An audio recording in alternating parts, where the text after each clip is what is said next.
एक गांव में एक हरी नाम का व्यक्ति रहता था। उसके पास एक बंदर का बच्चा था।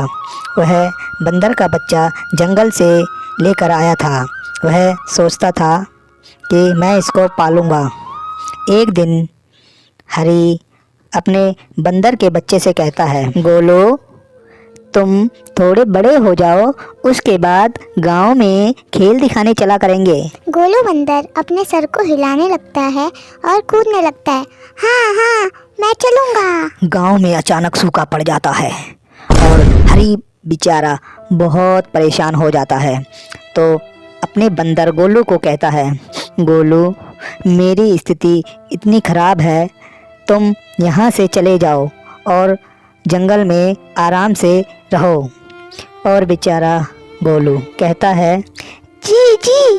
बंदर कूदने लगता है और सिर हिलाकर बोलता है, मैं तुम्हें छोड़कर कहीं नहीं जाऊंगा, मैं तुम्हें छोड़कर कहीं नहीं जाऊंगा। उदास मन से हरी कहता है, नहीं, तुम्हें जाना पड़ेगा। इस प्रकार वह हरी उसको जंगल में छोड़ आता है। गोलू ने कभी भी हरी से बिछड़ने के लिए नहीं सोचा था। गोलू बंदर हमेशा ये सोचता था कि मैं हरी के पास बहुत खुश हूँ। पर धीरे धीरे दिन गुजरने लगते हैं और वह खाने के लिए बड़ा परेशान होता था। और एक दिन उसको एक खरगोश मिलता है और कहता है, अरे बंदर, क्या बात है, कैसे घूम रहे हो? बंदर कहता है, गोलू बंदर वैसे ही परेशान होता है कि खरगोश के यह कहने से गोलू बंदर उदास हो जाता है और बोलता है, खरगोश भाई, मैं वैसे ही बहुत परेशान हूँ। जंगल में कहीं भी खाना नहीं मिल रहा है और तुम मेरा मजाक उड़ा रहे हो। इतने में खरगोश बोलता है, तुम निराश मत हो, मैं तुम्हें एक अच्छी जगह बताता हूँ। वहाँ पर तुम्हारे लिए खाने और पीने की कोई कमी नहीं रहेगी। फिर वह खरगोश गोलू बंदर को बताता है, कहता है, यहाँ से थोड़ी दूर एक तालाब पड़ता है। तालाब के किनारे एक पेड़ है।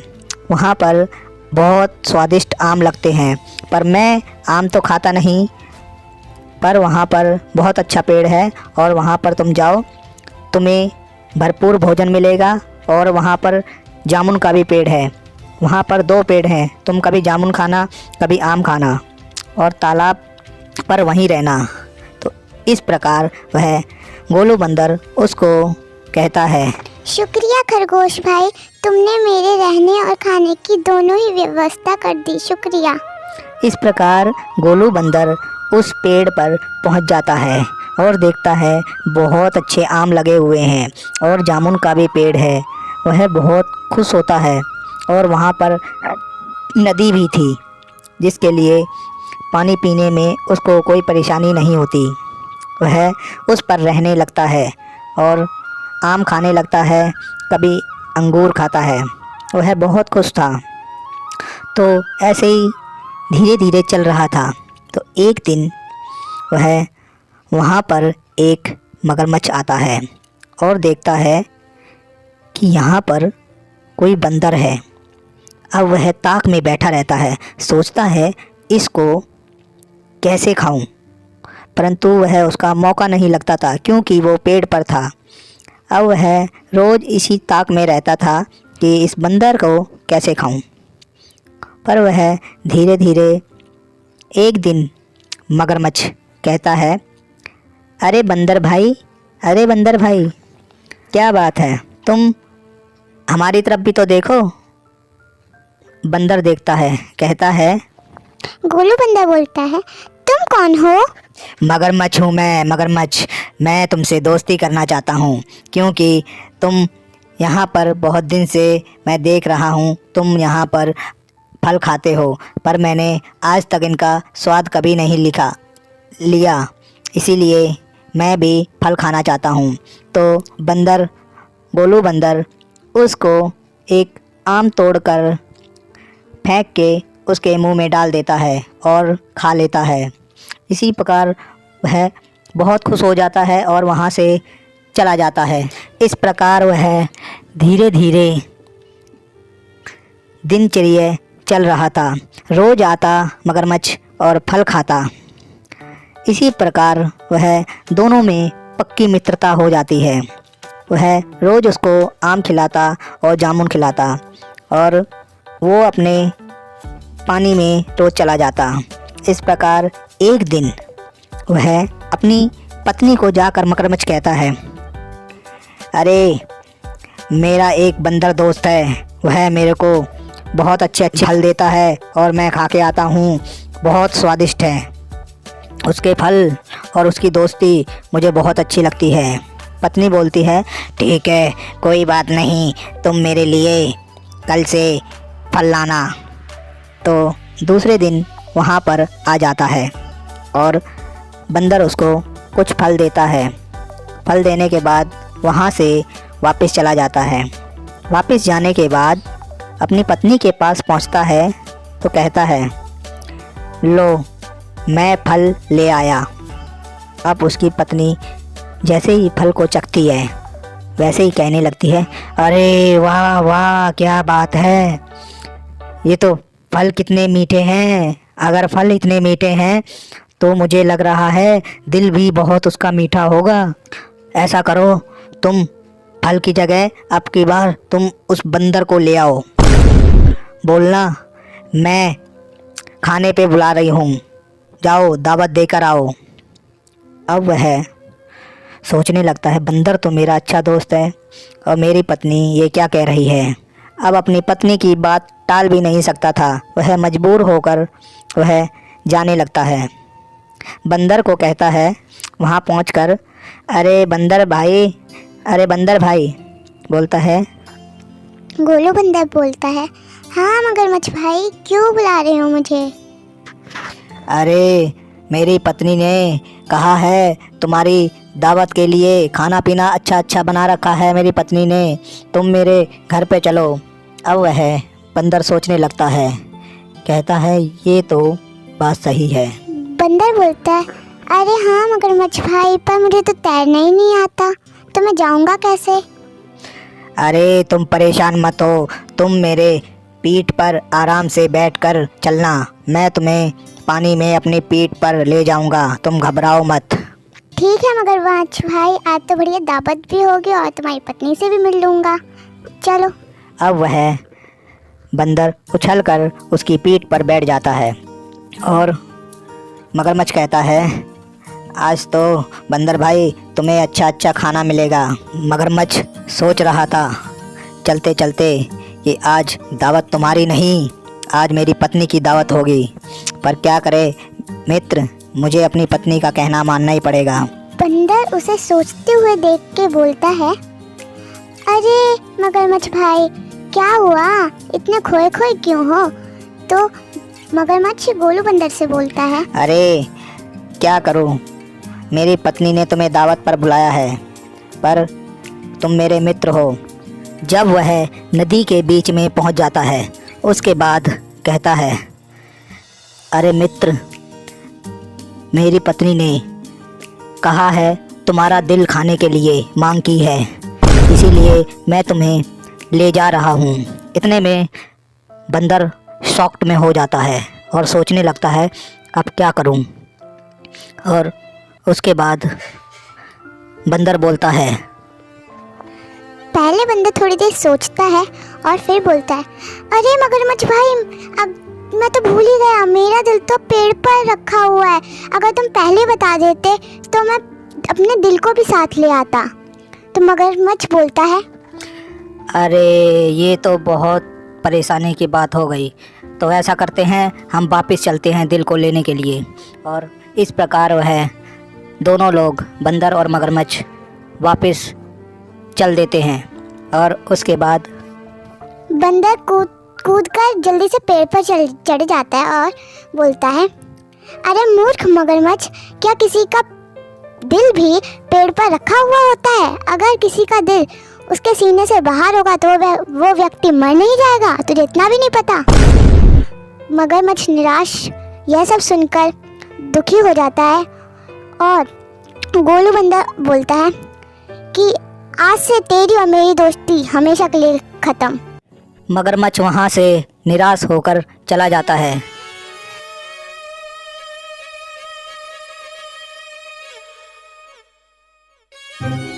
पर एक गांव में एक गडरिया रहता था। वह शरारती और लापरवाह था। गडरिया अपनी बकरियों को चराने के लिए जंगल में लेकर जाता था। रास्ते में श्याम नाम का व्यक्ति उसको मिलता है। शाम गडरी से पूछता है, तुम बकरियों को लेकर कहाँ जा रहे हो? गडरिया कहता है, क्यों, तुम चराने जाओगे क्या? नहीं नहीं, और शाम वहाँ से चला जाता है। हरी गडरिया और कुछ आगे जाता है। और गडरिया को रामलाल मिलता है और कहता है, अरे गडरिया, तेरे को पता नहीं है, जंगल में भेड़िया आ गया है। हरी बोलता है, हाँ हाँ पता है, मुझे मत बताओ। यह बोलकर आगे चला जाता है। गडरिया अपनी बकरियों को ले जाकर नदी के पास चराने लगता है और खुद एक पेड़ पर चढ़कर बैठ जाता है। गडरी के मन में यह ख्याल आता है कि क्यों ना एक बार आजमाया जाए। गडरिया सोचता है, गांव वाले मेरी मदद करने के लिए आते हैं या नहीं। और वह गडरिया चिल्लाने लगता है, बचाओ मुझे, बचाओ। भेड़िया आया बचाओ, भेड़िया आया बचाओ। चलो चलो, लग रहा है भेड़िया आ गया है। और थोड़ी ही देर बाद गांव वाले गडरिया के पास आ जाते हैं। और गडरिया को गांव वाले कहते हैं, बताओ भेड़िया कहाँ है, भेड़िया कहाँ है? गडरिया हंसने लगता है और बोलता है, मैंने आप सभी को मूर्ख बनाया। और गांव वाले गडरिया को बोलते हैं, तुमने हमें मूर्ख बनाया। गांव वाले लाल पीले होकर गुस्से से वहां से चले जाते हैं। गडरिया रोज की तरह अपनी बकरियों को चराने ले जाता था। और वह एक दिन जब वह जाता है तो गडरिया बकरियों को अपनी चरा रहा था और वह अचानक वहां पर भेड़िया आ जाता है और बकरियों पर हमला कर देता है। और गडरिया यह सब देखकर वह पेड़ पर चढ़ जाता है और बहुत ज़्यादा डर जाता है और चिल्लाने लगता है, बचाओ बचाओ, भेड़िया आया, मेरी मदद करो, भेड़िया आया। और यह गांव वाले सुनते हैं और कहते हैं, अरे भाई लोगों, ये हमें पागल बना रहा है। हम लोग एक बार इसकी मदद करने के लिए गए थे और वह झूठ बोल रहा था, इसीलिए सब लोग अपना अपना काम करो। और वह इस प्रकार कोई भी उसकी मदद के लिए नहीं जाता। और वह गडरिया की सारी बकरियों को भेड़िया खा जाता है। और गडरिया सोचने लगता है कि बताओ, गांव वालों ने मेरी मदद नहीं करी। और इस बात को सोचने लगता है, बताओ, अगर मैं कभी गांव वालों को धोखे में नहीं रखता तो आज मेरे गांव वाले मदद के लिए आ जाते और मेरी बकरियां भी बच जाती। इस प्रकार वह वहां से चला जाता है। इस प्रकार गडरिया को अपनी करनी पर बहुत पछतावा होता। एक गांव में एक गडरिया रहता था। वह शरारती और लापरवाह था। गडरिया अपनी बकरियों को चराने के लिए जंगल में लेकर जाता था। रास्ते में श्याम नाम का व्यक्ति उसको मिलता है। शाम गडरी से पूछता है, तुम बकरियों को लेकर कहाँ जा रहे हो? गडरिया कहता है, क्यों, तुम चराने जाओगे क्या? नहीं नहीं, और शाम वहाँ से चला जाता है। हरी गडरिया और कुछ आगे जाता है। और गडरिया को रामलाल मिलता है और कहता है, अरे गडरिया, तेरे को पता नहीं है, जंगल में भेड़िया आ गया है। हरी बोलता है, हाँ हाँ पता है, मुझे मत बताओ। यह बोलकर आगे चला जाता है। गडरिया अपनी बकरियों को ले जाकर नदी के पास चराने लगता है और खुद एक पेड़ पर चढ़कर बैठ जाता है। गडरिये के मन में यह ख्याल आता है कि क्यों ना एक बार आजमाया जाए। गडरिया सोचता है गांव वाले मेरी मदद करने के लिए आते हैं या नहीं। और वह गडरिया चिल्लाने लगता है, बचाओ मुझे बचाओ। भेड़िया आया बचाओ, भेड़िया आया बचाओ। चलो चलो, लग रहा है भेड़िया आ गया है। और थोड़ी ही देर बाद गांव वाले गडरिये के पास आ जाते हैं। और गडरिया को गांव वाले कहते हैं, बताओ भेड़िया कहाँ है, भेड़िया कहाँ है। गडरिया हंसने लगता है और बोलता है, मैंने आप सभी को मूर्ख बनाया। और गांव वाले गडरिया को बोलते हैं, तुमने हमें मूर्ख बनाया। गांव वाले लाल पीले होकर गुस्से से वहां से चले जाते हैं। गडरिया रोज की तरह अपनी बकरियों को चराने ले जाता था। और वह एक दिन जब वह जाता है तो गडरिया बकरियों को अपनी चरा रहा था और वह अचानक वहां पर भेड़िया आ जाता है और बकरियों पर हमला कर देता है। और गडरिया यह सब देखकर वह पेड़ पर चढ़ जाता है और बहुत ज़्यादा डर जाता है और चिल्लाने लगता है, बचाओ बचाओ, भेड़िया आया, मेरी मदद करो, भेड़िया आया। और यह गांव वाले सुनते हैं और कहते हैं, अरे भाई लोगों, ये हमें पागल बना रहा है। हम लोग एक बार इसकी मदद करने के लिए गए थे और वह झूठ बोल रहा था, इसीलिए सब लोग अपना अपना काम करो। और वह इस प्रकार कोई भी उसकी मदद के लिए नहीं जाता। और वह गडरिया की सारी बकरियों को भेड़िया खा जाता है। और गडरिया सोचने लगता है कि बताओ, गांव वालों ने मेरी मदद नहीं करी। और इस बात को सोचने लगता है, बताओ अगर मैं कभी गांव वालों को धोखे में नहीं रखता तो आज मेरे गांव वाले मदद के लिए आ जाते और मेरी बकरियां भी बच जाती। इस प्रकार वह वहां से चला जाता है। इस प्रकार गडरिया को अपनी करनी पर बहुत पछतावा होता है। एक बार राजा ने अपने दरबार में 3 मंत्रियों को बुलाया। उन तीनों को राजा ने आदेश दिया, ये 3 थैले लेकर जाओ और मेरे लिए अच्छे अच्छे फल लेकर आओ। राजा के कहने पर वो तीनों बगीचे में चले गए और पहले मंत्री ने सोचा राजा के लिए अच्छे अच्छे फल लेकर जाऊं और राजा के लिए अच्छे अच्छे फल चुनने लगा।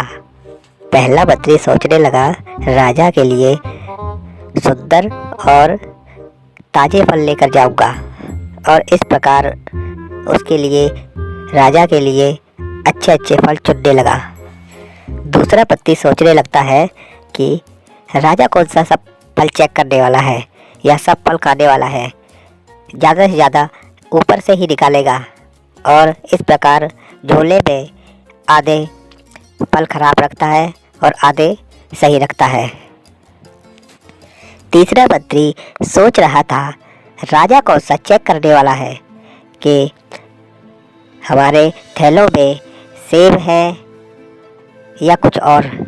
तो तीसरे मंत्री ने टाइम बचाने के लिए उसने कुछ घास रख ली और कुछ पत्तियां रख ली और इस प्रकार घास फूस और पत्तियां रख के अपना बैग को उसने भर लिया और वह वहाँ से चला गया। उसके बाद राजा ने दूसरे दिन उन तीनों मंत्रियों को थैले समेत अपने दरबार में बुलाया। उनके थैले खोले भी नहीं और आदेश दे दिया, इन तीनों मंत्रियों को 2 महीने के लिए जेल में डाल दो। जो भी इनके पास है उसी से ये अपना गुजारा चलाएंगे, जो भी इनके थैले में है वही खाएंगे। इस प्रकार उनको जेल में बंद कर देते हैं। जेल में उनके खाने पीने के लिए कुछ भी नहीं था क्योंकि राजा ने मना कर दिया था, कहा था जो भी इनके पास है उसी से गुजारा चलाएंगे। उनके पास सिर्फ फल ही थे। जो पहला मंत्री था उसके पास तो हरे और ताजे और रसीले फल थे, वो तो अपने मजे से खाता रहा।